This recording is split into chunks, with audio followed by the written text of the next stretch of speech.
Assalamualaikum warahmatullahi wabarakatuh. Perkenalkan, nama saya Lutfia Chandra Romeo Ulfianika dari Prodi D3 Kebinaan Semarang. Nomor induk mahasiswa P1337424120039. Pada kali ini saya akan menjelaskan mengenai materi sistem reproduksi wanita dan sistem kardiovaskuler. Oke, langsung saja kita mulai. Yang pertama yaitu materi tentang sistem reproduksi wanita. Pada sistem reproduksi wanita terdapat dua bagian, yaitu bagian interna dan bagian eksterna. Yang termasuk ke dalam bagian interna yaitu ovarium, tuba falopi atau biasa disebut oviduk, kemudian uterus dan vagina. Kemudian yang kedua yaitu bagian eksterna. Yang termasuk bagian eksterna yaitu labium mayora, labium minora, klitoris, vestibulum, mons pubis, himen, dan yang terakhir adalah perineum. Oke, mari kita bahas satu persatu. Yang pertama yaitu pada bagian interna. Pada bagian interna ada ovarium. Ovarium merupakan sepasang organ yang terletak dekat pada pelvis minor. Di dalam ovarium terdiri dari dua, yaitu korteks yang di dalamnya terdapat folikel-folikel primordial. Kemudian yang kedua yaitu medula yang di dalamnya terdapat pembuluh darah, saraf, dan pembuluh limfe. Fungsi utama ovarium yaitu sebagai tempat pemasakan sel-sel ovogenik dan menghasilkan dua hormon, yaitu hormon estrogen dan hormon progesteron. Nah, itu bisa dilihat gambar di sebelah. Jadi ovarium itu ada dua, yaitu sebelah kanan dan sebelah kiri. Bagian interna yang kedua yaitu tuba falopi atau yang biasa disebut oviduk. Pada tuba falopi terdapat 4 bagian. Yang pertama yaitu pars interstisial yang terletak di dalam uterus atau myometrium. Kemudian yang kedua pars intima yang merupakan bagian tuba setelah keluar dinding uterus. Kemudian yang ketiga yaitu pars ampularis, yaitu bagian tuba yang terletak antara pars intima dan infundibulum. Yang keempat, infundibulum, yaitu bagian yang paling distal. Kemudian fungsi dari tuba falopi yaitu untuk menghubungkan ovarium dan uterus. Selain itu, tuba falopi juga berfungsi untuk tempat terjadinya fertilisasi. Jadi itu merupakan gambar dari tuba falopi. Tuba falopi memiliki panjang 7-14 cm. Bagian interna yang ketiga yaitu uterus. Uterus merupakan sebuah organ muskuler dengan bentuk, berat, dimensi yang sangat bervariasi, yaitu tergantung pada stimulasi estrogen dan riwayat persalinan. Pada uterus terdapat 4 bagian. Yang pertama yaitu fundus uterus, letaknya di bagian kranal. Yang kedua yaitu corpus uterus, terletak menghadap ke arah kaudal dan dorsal. Yang keempat yaitu isthmus uterus, bagian ini mengecil, panjangnya sekitar 1 cm. Yang keempat yaitu cervix uterus, yaitu letaknya mengarah ke kaudal dan dorsal. Gambar di samping merupakan gambar dari uterus. Bagian dari interna yang keempat yaitu vagina. Vagina adalah suatu saluran yang berbentuk pipa atau tabung yang merupakan suatu lorong yang melengkung ke depan dan terdiri dari musculomembranosa yang menghubungkan antara vulva sampai uterus. Fungsi dari vagina sendiri yaitu sebagai saluran keluar dari uterus yang dapat mengalirkan darah haid dan sekresi dari uterus. Selain itu, vagina juga sebagai organ untuk kopulasi dan sebagai jalan lahir. Berikut adalah gambar dari vagina. Nah, itu tadi merupakan penjelasan dari sistem reproduksi wanita yang bagian internal. Kemudian, kita lanjut ke sistem reproduksi wanita bagian eksternal. Dalam sistem reproduksi wanita bagian eksternal terdapat dua bagian, yaitu vulva dan perineum. Vulva merupakan alat kelamin luar wanita yang terdiri dari labia minora, labia mayora, klitoris, vestibulum, mons pubis, dan himen. Mari kita bahas satu persatu. Yang pertama yaitu labia mayora. Labia mayora atau bibir-bibir besar terdiri atas dua bagian, yaitu bagian kanan dan bagian kiri. Bagian ini merupakan lipatan kulit yang tebal karena jaringan subkutannya banyak mengandung lemak. Labia mayora kanan dan kiri bersatu di sebelah belakang yang disebut commissura posterior. Jadi ini bagian dari labia mayora, yaitu ada dua, bagian kanan dan bagian kiri. Struktur eksternal yang kedua yaitu labia minora. Labia minora merupakan lipatan kulit di sebelah tengah labia mayora. Labia minora tidak berambut dan memiliki panjang kurang lebih 5 cm, tebal 0,5 sampai 1 cm. Struktur kutaneus dari labia minora tidak terdiri dari jaringan lemak, namun terdiri dari jaringan penyambung. Labia minora akan bersatu pada bagian anterior menjadi klitoris, sedangkan pada bagian posterior bersatu dari sisi bawah dari glandula vestibularis dan frenulum. Berikut adalah gambar dari labia minora yang ada lingkaran merah. Bagian eksternal yang ketiga yaitu klitoris. Klitoris merupakan bagian erektil yang disanggah oleh dua krura yang melekat pada os pubis. Klitoris disertai bagian dorsal yang terletak di atas rami pubis. Klitoris sangat sensitif dan dapat mengembang bila ada rangsangan. Jadi ini gambar dari klitoris. Bagian eksternal yang keempat yaitu vestibulum.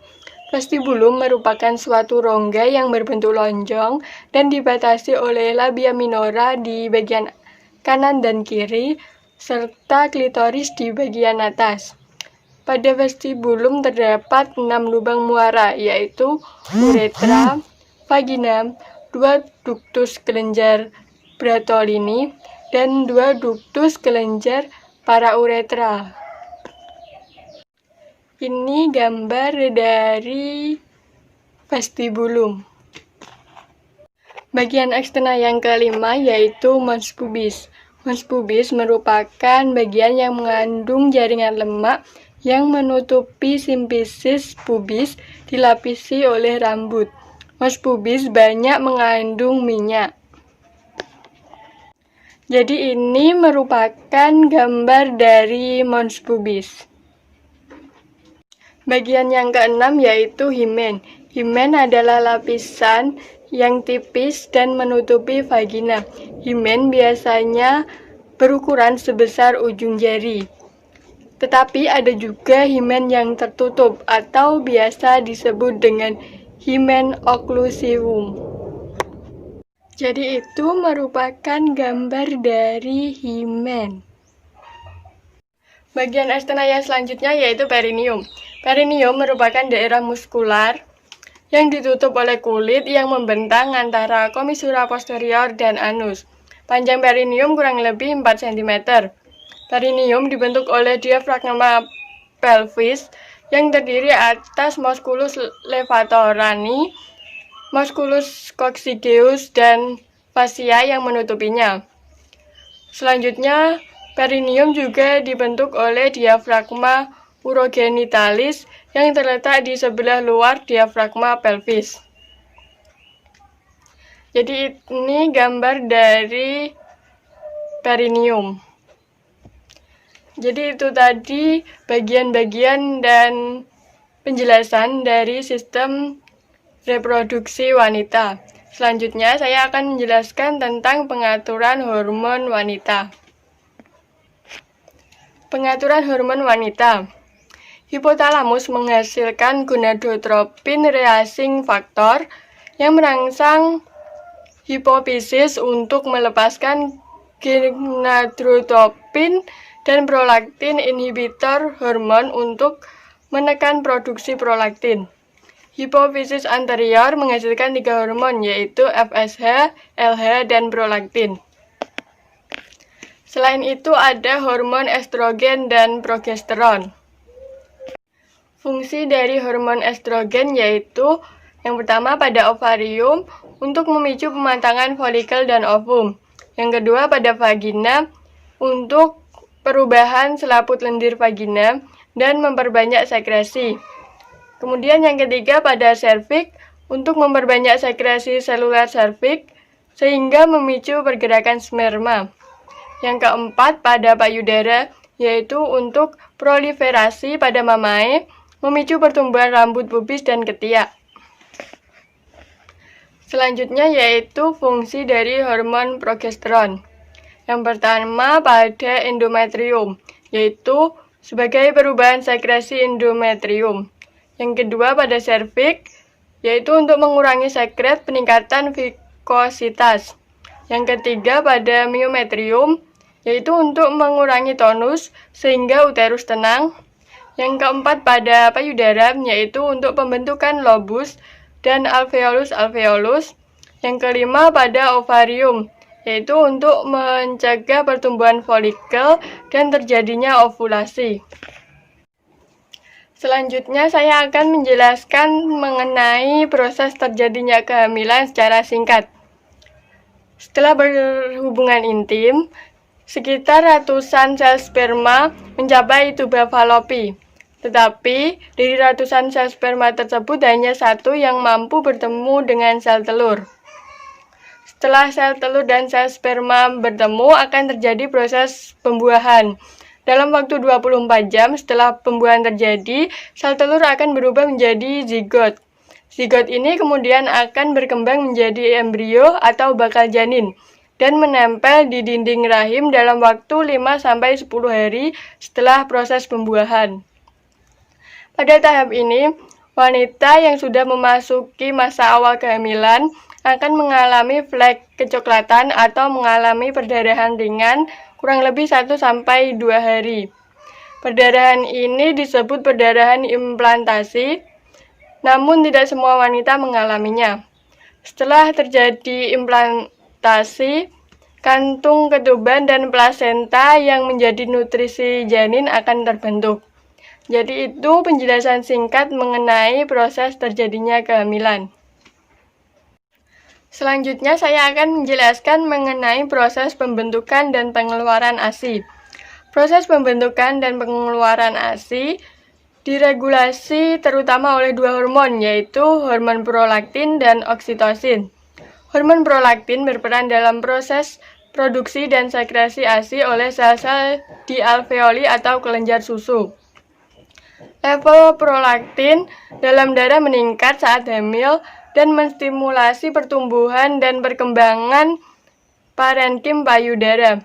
Namun, selama hamil tersebut, ASI tidak lantas disekresikan dari payudara karena ada hormon estrogen dan progesteron yang menghambat aksi hormon prolaktin. Setelah persalinan, kadar estrogen dan progesteron dalam darah turun dengan cepat, sehingga tidak ada lagi yang menghambat hormon prolaktin. Karenanya terjadilah sekresi ASI. Saat bayi menyusu, kadar prolaktin dalam darah meningkat dan menstimulasi produksi ASI oleh alveolus. Pada minggu-minggu awal menyusu, semakin sering bayi menyusu dan merangsang puting payudara, maka akan semakin banyak juga hormon prolaktin yang diproduksi. Akhirnya akan semakin banyak juga ASI yang dihasilkan. Selain hormon prolaktin, hormon lain yang berperan langsung dalam menyusui adalah hormon oksitosin. Hormon ini memicu kontraksi sel-sel mioepitel di sekitar alveoli. Dengan cara tersebut, ASI yang sudah terkumpul di alveoli akan dialirkan ke puting payudara. Let down refleks disebut juga refleks oksitosin atau refleks ejeksi ASI terjadi ketika aliran ASI sangat deras tanpa bayi perlu menyedot lebih kuat. Saat bayi menyedot puting payudara atau saat ibu merasa ingin menyusui bayinya, otak akan distimulasi untuk meningkatkan produksi hormon oksitosin. Hormon ini diproduksi secara fluktuatif, tergantung juga dari kondisi psikologis ibu. Ketika ibu merasa tenang, bahagia, refleks ini akan lebih mudah dan lebih sering terjadi. Sebaliknya, saat ibu merasa stres, misalnya karena terlalu lelah, merasa nyeri di bagian tubuh tertentu, dan sebagainya, refleks ini akan dihambat. Jadi itu tadi penjelasan dari proses pengeluaran dan produksi ASI. Jadi itu penjelasan mengenai sistem reproduksi pada wanita. Selanjutnya kita lanjut mengenai materi sistem kardiovaskuler. Sistem kardiovaskuler adalah kumpulan fungsi organ tubuh yang mensuplai darah dan menarik darah atau membebaskan sisa metabolisme. Pada sistem kardiovaskuler terdapat sistem sirkulasi yang meliputi jantung, pembuluh darah, dan plasma. Oke, saya akan menjelaskan satu persatu dari sistem sirkulasi tersebut. Yang pertama yaitu jantung. Jantung kiri untuk memompa darah pada sirkulasi sistemik, kemudian jantung kanan untuk menerima darah dari seluruh tubuh guna dikembalikan ke paru-paru. Pada jantung terdapat pembuluh koroner, yaitu cabang pertama dari aorta, terdiri atas aorta koronaria kanan dan kiri guna memberikan suplai oksigen ke seluruh permukaan jantung, termasuk miokardium melalui cabang-cabang intramiokardial. Kemudian 3 lapisan jantung yaitu epikardium, miokardium, dan endokardium. Miokardium atau otot jantung memiliki 4 sifat utama, yaitu yang pertama ritmik untuk membentuk irama atau ritme atau impuls yang teratur. Yang kedua conductivity, yaitu kemampuan menyalurkan impuls. Yang ketiga excitability atau daya rangsang, yaitu untuk bereaksi terhadap rangsang. Yang keempat contractility, yaitu kemampuan untuk berkontraksi atau menimbulkan impuls secara otomatis dimulai dari SA0 sampai dengan serabut Purkinje. Kemudian ruang jantung. Ruang jantung terdiri dari 2 bagian, yaitu atrium dan ventrikel. Atrium yaitu dipisahkan oleh septum atrium. Atrium terdiri dari 2 bagian, yaitu atrium kanan dan atrium kiri. Atrium kanan merupakan reservoir atau penampung darah yang rendah oksigen dari sel tubuh melalui sinus koronaria yang diteruskan ke ventrikel kanan. Yang kedua yaitu atrium kiri. Atrium kiri untuk menerima darah kaya oksigen dari paru-paru melalui vena pulmonalis lalu dialirkan ke ventrikel kiri. Kemudian yaitu ventrikel. Ventrikel memiliki permukaan seperti alur otot atau trabekula. Ventrikel juga dibagi menjadi 2 bagian, yaitu ventrikel kanan dan ventrikel kiri. ventrikel kanan untuk menerima darah dari atrium kanan dan dipompakan ke paru-paru melalui arteri pulmonalis. Yang kedua yaitu ventrikel kiri untuk menerima darah dari atrium kiri untuk dipompa ke seluruh tubuh melalui aorta. Yang selanjutnya yaitu katup jantung.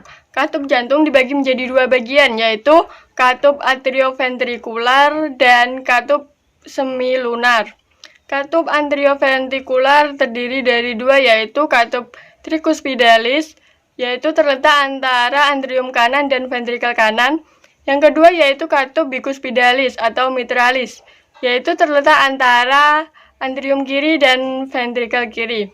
Fungsi dari katup atrioventrikular yaitu mengalirkan darah ke ventrikel pada fase diastolik ventrikel dan mencegah aliran balik saat sistolik ventrikel. Kemudian yang kedua yaitu katup semilunar. Dalam katup semilunar terdapat dua katup, yaitu katup pulmonal yang terletak pada arteri pulmonalis memisahkan dengan ventrikel kanan. Kemudian yang kedua katup aorta, yaitu terletak antara ventrikel kiri dan aorta. Fungsi dari katup semilunar yaitu mengalirkan darah dari ventrikel ke arteri pulmonalis atau aorta saat sistolik ventrikel. Kemudian untuk mencegah aliran balik saat diastolik ventrikel. Yang selanjutnya yaitu kontraksi jantung. Kontraksi jantung terdiri dari 4, yaitu nodus sinoatrial, nodus atrioventricularis, dan bulbis. Kemudian yang terakhir yaitu serabut Purkinje. Yang pertama yaitu nodus sinoatrial. Nodus sinoatrial berfungsi sebagai pemicu alami yang akan mengeluarkan impuls sehingga jantung bergerak secara otomatis. Kemudian yang kedua nodus atrioventricularis yang terletak di dalam dinding septum atrium kanan dan berfungsi untuk memungkinkan pengisian ventrikel selama kontraksi atrium. Yang ketiga yaitu bulbis, yaitu untuk mengantarkan impuls dari atrioventricularis ke sistem branch bundle yang terdiri atas RBB atau cabang kanan yaitu otot jantung ventrikel kanan dan LBB atau cabang kiri yaitu otot jantung ventrikel kiri. Yang keempat yaitu serabut Purkinje yang berfungsi untuk menyebabkan kontraksi ventrikel. Yang selanjutnya yaitu siklus jantung. Yang pertama, pada saat impuls menjalar ke seluruh ventrikel, maka ventrikel kontraksi. Tekanan ventrikel lebih besar daripada tekanan atrium. Kemudian terjadi penutupan katup mitral dan tricuspidalis. Yang kedua yaitu setelah darah keluar dari ventrikel, tekanan ventrikel akan menurun atau kurang dari tekanan aorta dan pulmonal. Kemudian terjadi penutupan katup semilunar. Kemudian kita akan membahas mengenai pembuluh darah. Yang pertama yaitu arteri. Untuk transportasi darah dengan tekanan tinggi ke jaringan. Arteri memiliki dinding kuat, lebih banyak jaringan elastis, dan untuk meregang saat sistolik dan recoil saat diastolik. Yang kedua yaitu arteriol, yaitu cabang paling ujung dari arteri. Memiliki katup pengontrol darah ke kapiler, dinding kuat, dan mampu berkontraksi atau dilatasi. Lebih banyak jaringan daripada jaringan otot polos sehingga mampu berdilatasi. Kemudian penentu dalam resistensi aliran darah. Yang selanjutnya yaitu kapiler. Untuk pertukaran cairan dan nutrisi antara darah dan antar sel. Memiliki dinding yang sangat tipis. Yang selanjutnya yaitu venul. Venul menampung darah dari kapiler. Memiliki dinding yang lebih tebal daripada kapiler. Yang selanjutnya yaitu vena, sebagai transportasi darah dari jaringan ke jantung. Memiliki dinding tipis dan berotot guna kontraksi dan tekanan rendah. Kemudian kita akan membahas tentang darah. Darah mampu mengalir karena kontraksi dan relaksasi otot jantung, pengaturan letak dan kerja katup jantung, dan memiliki elastisitas pembuluh darah. Aliran darah atau sirkulasi darah bertujuan untuk perfusi organ atau jaringan baik dan proses metabolisme organ baik, yaitu kebutuhan organ atau pembuangan metabolik. Yang selanjutnya yaitu aliran darah, tekanan, dan tahanan. Aliran darah yaitu dipengaruhi oleh beda tekanan antara dua ujung pembuluh darah dan berbanding terbalik dengan hambatan aliran atau vascular resistance. Aliran darah yaitu jumlah darah yang dipompa jantung per menit, sedangkan resisten pembuluh darah yaitu ditentukan oleh diameter pembuluh darah arteriol dan kekentalan darah atau viskositas darah. Kemudian tekanan darah. Tekanan darah arterial yaitu memiliki kekuatan tekanan darah ke dinding pembuluh darah yang menampungnya, dipengaruhi oleh tahap perifer dan kop atau jantung. Jadi itu penjelasan mengenai sistem kardiovaskuler. Terima kasih atas perhatiannya. Saya Lutfia Chandra Romeo Alfianika dari Prodi D3 Kebidanan Semarang, nomor induk mahasiswa P1337424120039. Minta maaf apabila ada salah kata. Kurang dan lebihnya mohon maaf. Wassalamualaikum warahmatullahi wabarakatuh.